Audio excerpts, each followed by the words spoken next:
Welcome to the Pathless Travel Podcast. This week we feature the CEO of Boling Vision Center, Hayley Boling. Hayley, Hello. thank you for joining us. My pleasure. Thanks for having me. You started as the CEO here in 2009. That's correct. You were young. I was very green. What are some things that you wish you knew then that you know now? Yeah, so I was 23 years old at the time when I became CEO of Boling Vision Center. I was fresh out of my MBA program, and really I was passionate, I was dedicated, I was loyal, but like I said, I was green. And so people probably thought Dr. Boling was crazy putting me into this position. They probably thought that I was, destined to fail. I think people actually hoped I'd fail, a couple people at least. Really? But at the end of the day, when you have that grit, that determination and passion and perseverance all wrapped up into one, I think that is what Dr. Boling saw in me and decided that he couldn't trust anybody more than he could trust his own daughter. And so it was a beautiful thing to take on that family legacy. Things that I have learned, 23-year-old Hayley, she really should have learned that perfection is not an attainable human quality. So say that again. Perfection is not an attainable human quality. That's exactly right. And I'm a type A personality by nature. And so I love to, make sure that I have all my ducks in a row, all my I's dotted and T's crossed. And I really thought early on that I had to have all of the information before I could make a decision, which led to some decision paralysis as a young one. It also led to me, kind of second guessing or having that imposter syndrome, worrying that I didn't know enough to be doing what I was doing. And so 23-year-old Hayley needed to learn how to trust herself and to trust her gut because she has some pretty good intuition. And she also needed to realize that nobody expects perfection, and those that do are clearly not leaders. So, to make the decision, the best decision possible with the information that you have at the time. And if you need to pivot over time, pivot and let people know, communicate early and often why you're pivoting. If you make a mistake, apologize. I actually believe that that's the quality that people admire. I think the ability to apologize and admit when one is wrong is one of those things that people actually learn to respect. And they want their leaders to be able to apologize and to not be infallible. They want their leaders to not be robots.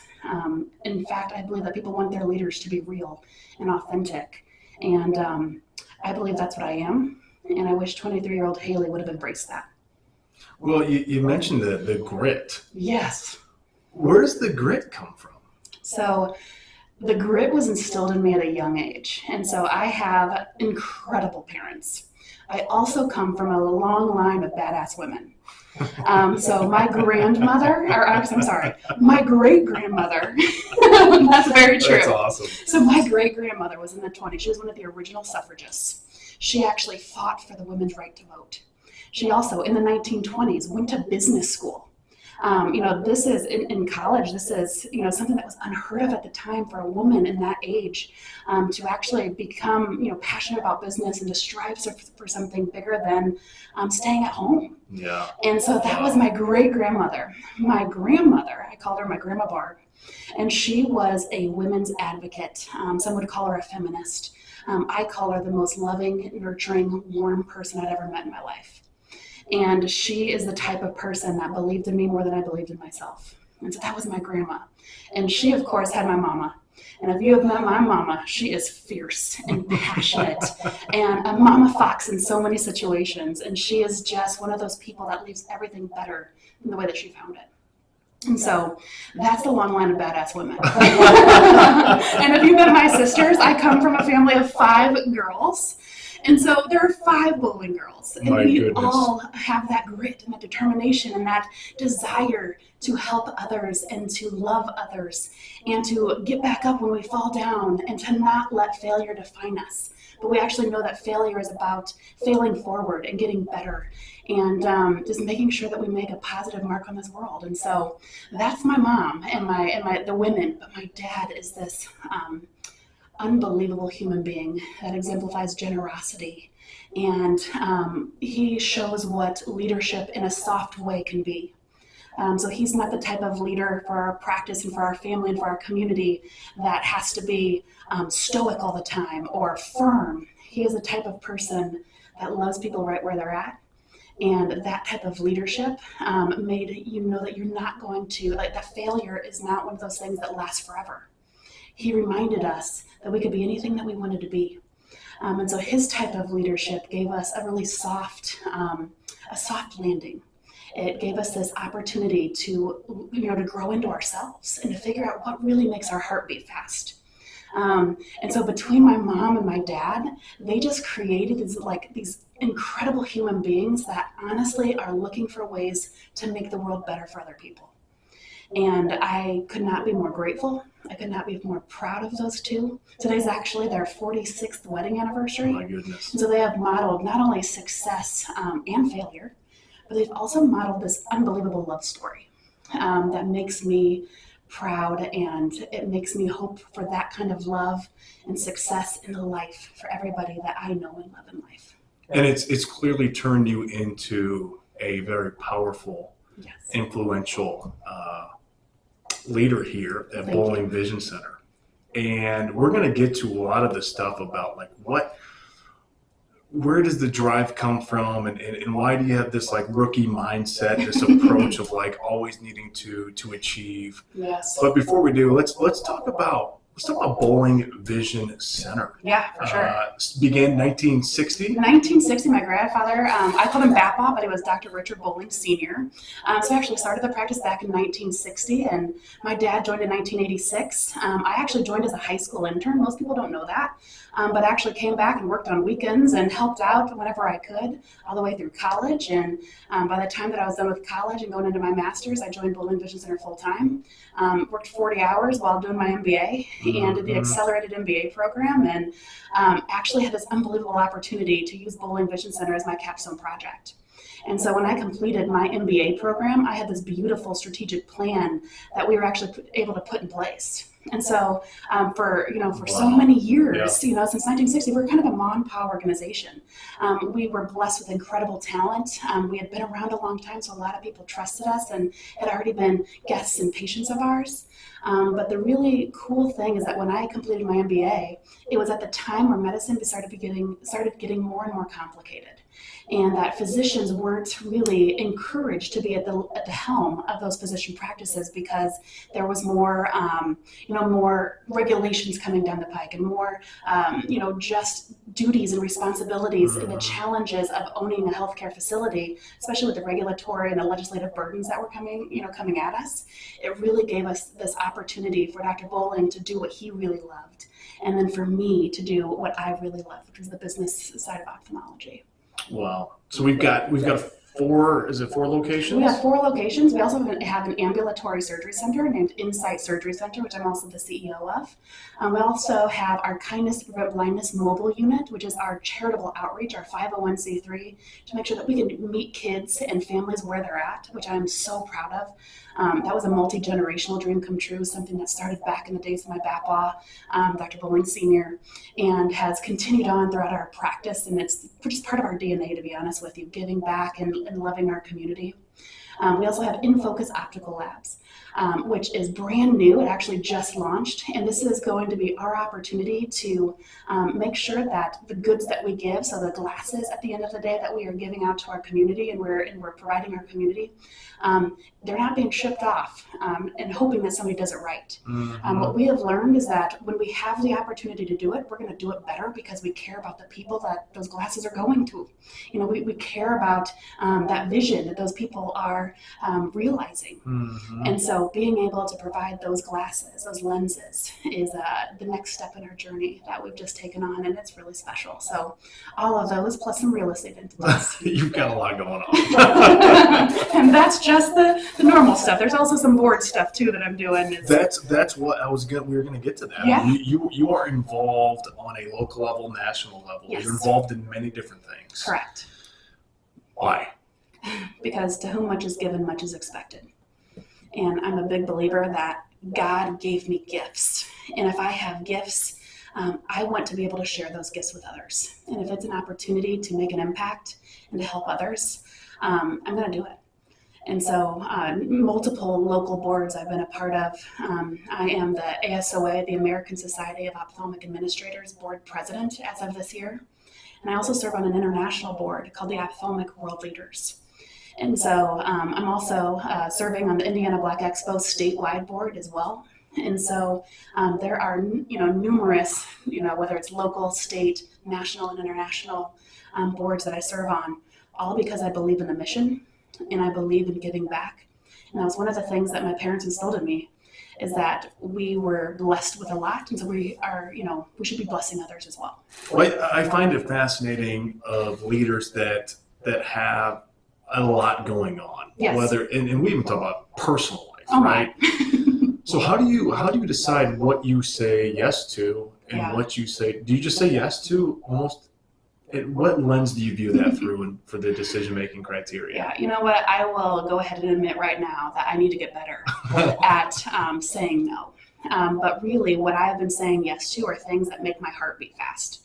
They're the things that I get passionate about and excited about. And again, it's one of those things where I'm like, I have gifts to share with the world. And so up until, the first 15 years of my career, honestly, was about putting my head down and grinding for good. I have been doing the best that I possibly can and learning from as many people as I can so I can be the best leader that I can possibly be. And so this is one of those things that actually this past year I had an unbelievable tragedy in my life. And this unbelievable tragedy has reset my priorities a bit. I want to be a present aunt. I want to be a present sister. I want to be a present daughter. Watching my parents age, losing my grandparents over the last 15 years, all 6 of them. It's one of those things that I learned the most important thing in life is family and friends and authentic connection, and making sure that I don't just work so hard that life passes me by. Mm-hmm. And so this tragedy, although awful, has also reset the type of Hayley that I want to be. And not that all the things that I've been doing, I've enjoyed every bit of it, but I also want to make sure that I'm present. And I think we all have different moments in life in which we reflect on, whether it's something major happening in our lives and then things just slow down for that moment. Like, what are some things that you're doing to be more present in the moment, to just be more aware of what's happening around you versus, which is a challenge, thinking what's next? Right. Especially because naturally I'm always a what's next thinker. Right. And so I'm constantly, even when I'm resting, I'm thinking. And so part of my rest is thinking. And so that is a challenge for somebody like me whose brain does not stop. Right. But one of the things that I have really tried to do is that if I get a phone call or a text message or a knock on my door or somebody walking up the stairs here, even at Boling Vision Center, and they happen to be one of my nieces or nephews, I stop. I stop in that moment. I get, go on my knees and give them a big old hug. It's just one of those things that I wanted to make sure that they understood that I was always going to be there for them. And so I have been really intentional about the pause. I want to make sure that I'm there for them. I'm there for my sisters. And let me tell you, this year I had to be there for my sister. I had to be there for my family. And even though I kept thinking about what's next, trying to over communicate with people, because the world stopped for us, to be honest with you. The world absolutely stopped for our family. And I wanted to make sure that my chosen family, my Boling Vision Center family, my friends, that they didn't feel as if they were left out of what was happening. And so I tried my best to communicate early and often, authentically. I wanted them to know that I was hurting. And one thing that I've learned is that when you live your life in that way, where you try to truly see people and be available to people and cheer them on when they're going through things, when you go through something, my gosh, they show up and bless you in return. And I wasn't expecting it, to be honest with you. I wasn't expecting for people to rally, and people from all over the world started rallying for us. And we had just been so used to being the givers that we didn't expect to receive. And this moment was one of those things where we just received. And that moment teaches you a lot about how to pause and how to be intentional about being present for the people that mean the most to you. Yeah.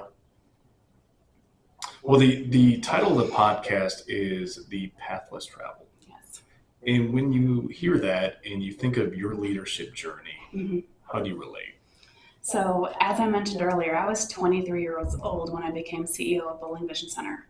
And so while friends and classmates were out living a totally different life, we can all imagine what that life was, right? Yeah. I had this unbelievable opportunity to impact lives. I had this unbelievable opportunity for people to rely on me and trust me and to believe in me.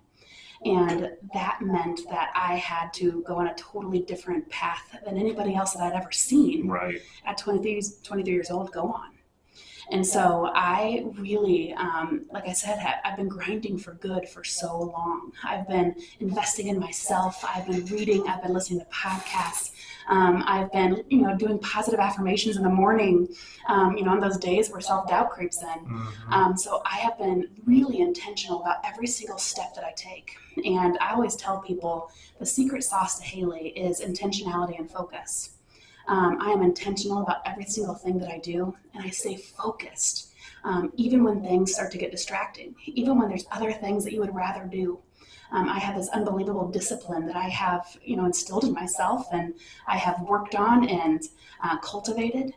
And because of that intentionality and focus, I've been able to be on this path less traveled, which can sometimes feel lonely, can sometimes feel isolating, but at the end of the day, it's unbelievably rewarding. And when you are focused on what could be and for the vision of your life, for the vision of your organization, all of the sacrifice is worth it. Well, focus, discipline, intentionality, the gas pedal is to the floor for yes. Hayley Boling. How do you, when you have some time, like what do you enjoy outside of all of the things that you do? Or is it just this huge work-life blend that you have going on? It is a work-life blend to the extreme. And so working in a family business, like I said, we're a multi-generational business. Mm-hmm. And so even things that are supposed to be relaxing involve work, involve work discussions. And so it is a beautiful blend, to be honest with you. And there are times where we decide to say, okay, there's going to be no work that we're going to be doing on this trip. And all of a sudden we're, sitting around the table talking about work. And so it really is this beautiful blend. I couldn't tell you that I actually have work-life balance because in a family business, in a multi-generational business, there is no work-life balance. I look at it as this opportunity to continue to do good. Now, don't get me wrong. Everybody needs a pause. Everybody needs a break. And so the thing that I probably enjoy doing most, I love traveling. But no matter where I am, every single day there's going to be a sunset. And so sunsets are my thing. I know that no matter how hard that day was, the sun is going to set and the sun is going to rise tomorrow morning. And so I take unbelievable pleasure in sunsets.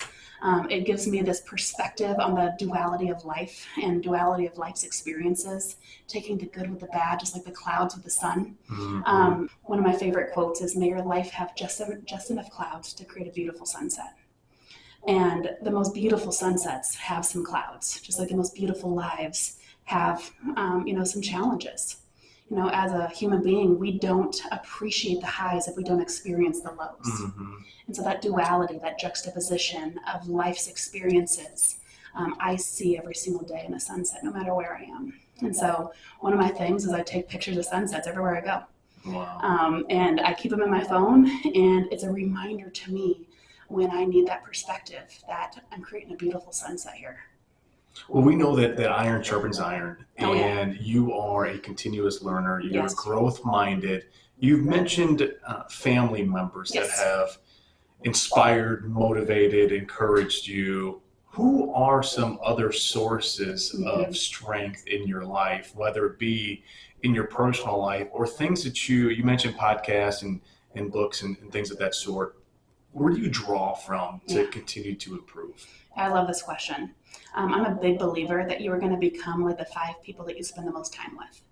And so surround yourself with people that you admire, that you want to emulate, that you want to grow alongside and grow into. Mm-hmm. And so I am, again, intentional about the people that I surround myself with. So yes, family is a big part of it.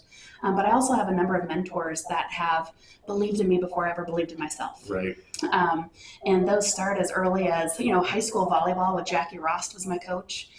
She was incredible, and she believed in me, made me her team captain. And we ended up becoming the first team that ended up, winning sectionals, regionals, semi-state. It's a big deal. It was a big deal. It's a big deal. And so I still remember those days. And here I am, like, I speak all over the world. And I still remember the feeling of my high school volleyball coach believing in me. And so that's pretty special. So my high school basketball coach, Larry Fieldstrap, again, I'm one of those amazing human beings that believed in me. But then I go into my college and my master's program. I surrounded myself with wise counsel. So in my master's program, I knew that I was creating a strategic plan. So I surrounded myself with brilliant people that knew way more than I did. And that's how my career trajectory actually went as steeply and as quickly as it did, is that I knew that I didn't know a lot. Mm-hmm. And so I didn't want to be one of those people that didn't know what I didn't know. And so I wanted to surround myself with wise counsel. And so my MBA professors became that. And then going into my career as CEO, I joined a group called the Leading Eye Care Executive Forum. And this group poured into me to 21 other practices from around the country. Beyond that, I became, part of this advisory board for BSM Consulting, where my mentor for all of ophthalmology came into play. His name was Bruce Maller. And I still remember to this day, it was at least 8 years ago.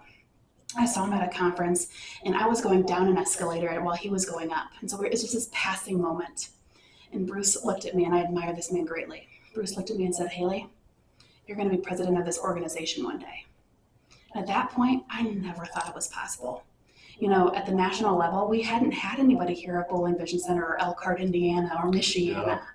And so to have somebody that saw that potential in me made me want to cultivate it even more. It even like that belief powered me in ways that I can't even express in words.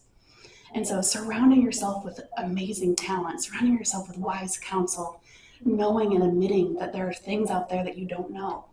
And so having somebody that can be your confidant and bouncing ideas off of each other, and then creating this amazing team that I've created so that I'm surrounded by people every single day that remind me who I am when I forget, and that want to be a part of this journey with me on a daily basis. We do life together. It's not just doing business together. We do life together here at Boling Vision Center.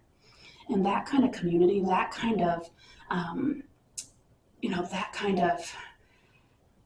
they're amazing. There's another way to say it. Well, two things that come to mind here as I'm hearing you speak. One, what are some things that you're working on now within your growth trajectory? And then what's one of the hardest things about leading? Yeah. So what am I working on? As you heard me say earlier, saying no. That's one of the things I need to be working on. Do you have a note, like somebody that you've granted to be the person to help you say no? Yes, her name is Beatrice Phillips. She is awesome. She's actually my director of business development. And early in my career, I said that she used to try to pimp me out for things, for speaking engagements and different things like that, because she's marketing, she's business development. So that's her job, is to make these opportunities available. And she did this unbelievable job. But now she walks around at conferences with me and she's like, no, or you can email me, so she just does this great job of having other people. She can kind of run interference if necessary, but she's awesome. So that's one thing. But no, in reality, what I'm trying to do is to continue that continuous improvement that you were talking about. Every single day, I strive to be better than what I was yesterday. So today I'm better than I was yesterday. Tomorrow I'm going to be better than we are today. And that's not just personally, that's professionally, that's for our business as well, as that continuous improvement.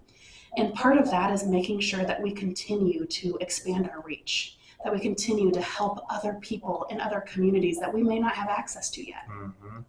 And so our goal is to, we get to this unbelievable opportunity to protect, preserve, and enhance the precious gift of sight. And we do that with an amazing team of people. Like when I tell people, I love what I do, I love who I do it with, and I love who I do it for. And so when you have that kind of thing, you always want to continue to expand that reach. And so we do that through a geographic reach, but also service offerings. So we're looking at ways to continue to do that, to make sure that we can help people see their best so they can ultimately be their best. So that's part of it. The other part is expanding beyond the world of eye care, even potentially expanding beyond healthcare, and looking for ways that we can truly impact our community in new ways through some real estate opportunities. And so we're excited to continue to invest in a community that has blessed us, that has trusted us, that has been there for us. And so really our goal is to make sure that we don't stop. We don't rest on our laurels. We continue to give back. Two final questions for you. What are you most proud of? And this could be, and I'm going to give you some moment here to think about this. This could be in your personal life. This could be here at Boling Vision Center. It could be, some of the stuff that you do on an national level. But what's one or two things that you're most proud of? Yeah. For most of my life, I've had people think that I had it easy. I've had people think that I was born with a silver spoon in my mouth, that things came easy to me, that I was handed things, that I didn't earn every single thing that I have achieved. I've had so many people throughout my life just think that Hayley had it easy. And I think the thing that I'm most proud of happened in April in Boston, when I received the gavel for the American Society of Ophthalmic Administrators as their president. I'm proud of this because out of all the things that I've done over the last 15 years, this was something that I did where nobody knew my last name. Nobody knew my background. Nobody knew Elkhart. It was something that I earned at a national level, that nobody could take that away from me by saying that my family had something to do with it, or that my name had something to do with it. It was this beautiful realization that I did it, and I did it all on my own. Obviously with people supporting me and cheering me on, don't get me wrong. Right. But it was something that nobody could take away from me by stating that I'd done it the easy way. Because let me tell you, it wasn't easy. I have worked so hard, thousands and thousands of hours of volunteering that I've done for this organization, that I've done for multiple organizations. I put my hat in the ring for president on 3 different occasions before this and was told no. I was told, by some that I was too young, that I hadn't earned it, that, it wasn't my time. I'd heard a lot of these things. But you know what? I believed in myself too much to give up. I knew that I had God-given gifts and abilities that our society and that healthcare and ophthalmology needed. Mm-hmm. And so believing in myself too much to give up, to persevere, not just 1 rejection, not just 2 rejection, but 3 rejections before I earned this. Oh my goodness. It's like that juxtaposition, a duality of life once again. I wouldn't have appreciated the high, the proudness, that feeling of, oh my gosh, I did it. I wouldn't appreciate it that much if I hadn't had those lows. Final question I have, and I always end the podcast with this question. Okay. What's one of the kindest things someone has done for you? So for me, my love language is words of affirmation. And so I constantly am I want to see people. I want to hear people, appreciate people. And so I have a superpower, this is what my team calls it, a superpower, to see something in somebody before they see it in themselves, to breathe life into people, to do what they call a quote unquote Hayley pep talk. And so I have this ability to inspire and motivate people to be the very best version of themselves possible. So that's kind of my superpower. And so to have my love language returned is special to me. So I'm not the type of girl that needs gifts and glitz and all that kind of stuff. I want somebody that believes in me, that inspires me, that reminds me, when that self-doubt, when that imposter syndrome creeps in, I want somebody that's going to breathe life into me, that are going to use their words of affirmation because it's that love language, returned. And so I've had several people do that. But again, aside from family and everyday people here at Boling Vision Center, which happens, I have to give it to Bruce Maller from BSM Consulting, because he believed in me before anybody else did. And that belief in me, it changed my career trajectory. It helped me realize who I wanted to be and how I wanted to be. And so I'm just so darn grateful for him. It's amazing how words matter. Oh my, yes they do. Right. And clearly, as you look back on your journey to where you're at today, you can point to specific individuals. Oh yeah. And you can account what they said to you in moments. And it's just so encouraging. Hopefully people that are listening realize how important words are Oh my gosh. and what Yes. it can do for an individual. Mm-hmm. Well, any final words that you Yeah. have here as it pertains to Boling Vision Center, or anything that you'd want to communicate to a younger leader? Yeah, to start, I want to go back to your words comment really quick, because I'm a big believer that words have unbelievable power. They can be used to, build up, and they can also be used to tear down. And I just want to encourage leaders, because we have seen, the duality of leadership recently, and that every single leader, I want you to take your words and be intentional about them, and use your words to build people up, not to tear them down. Now, don't get me wrong, there are crucial conversations that have to happen, Right. but they don't need to be mean. They don't need to be nasty, and they don't need to tear somebody down and break them apart. You can still have crucial conversations while still having positivity and kindness and silver lining thinking. Mm-hmm. And so I'm just a big believer that every leader needs to understand that words do matter, and that you have the choice to make every single day to build up or tear down. And I hope that you choose to build up. As far as younger leaders, I hope that you develop grit, because being gritty in life is going to get you farther than hope, than wishing, than praying even. Don't get me wrong, all three of those things are incredibly important. Having hope is one of those things, and praying for it is another thing, but it's not a strategy.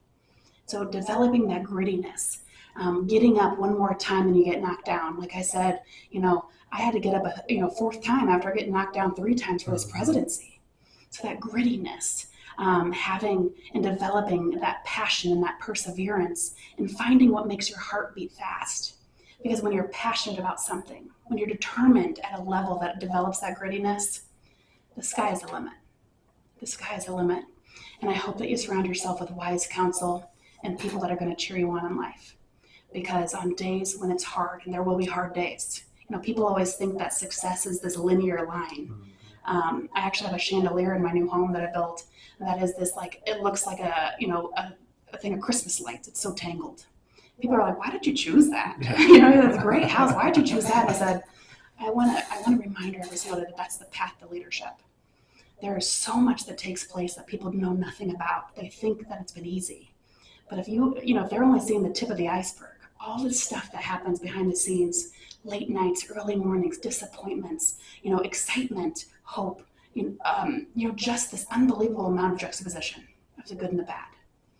If they were to see that, they would appreciate it that much more. And so I want to encourage young leaders to develop that grittiness so that they can withstand the Christmas lights. Well, this has been so much fun. It's been great to hear more about, just a little bit more about your why. I know I didn't directly ask you about your why, Yes. but it was revealed in this conversation. And I think just your intentionality, Mhm. your intentionality within how you approach each and every single day, with the DNA of your lineage with your family, Yeah. and just the grit that you've developed over the years. It's no surprise, you're leading multiple things. Yeah. And you've been a leader since a young age. So thank you so much for Thank doing you. this. I enjoyed this so much. Same. Thank you. Well, that's it for this week's episode of the Path Less Travel podcast with the CEO of Boling Vision Center, Hayley Boling. Until next week, have a great day. Thanks, everybody.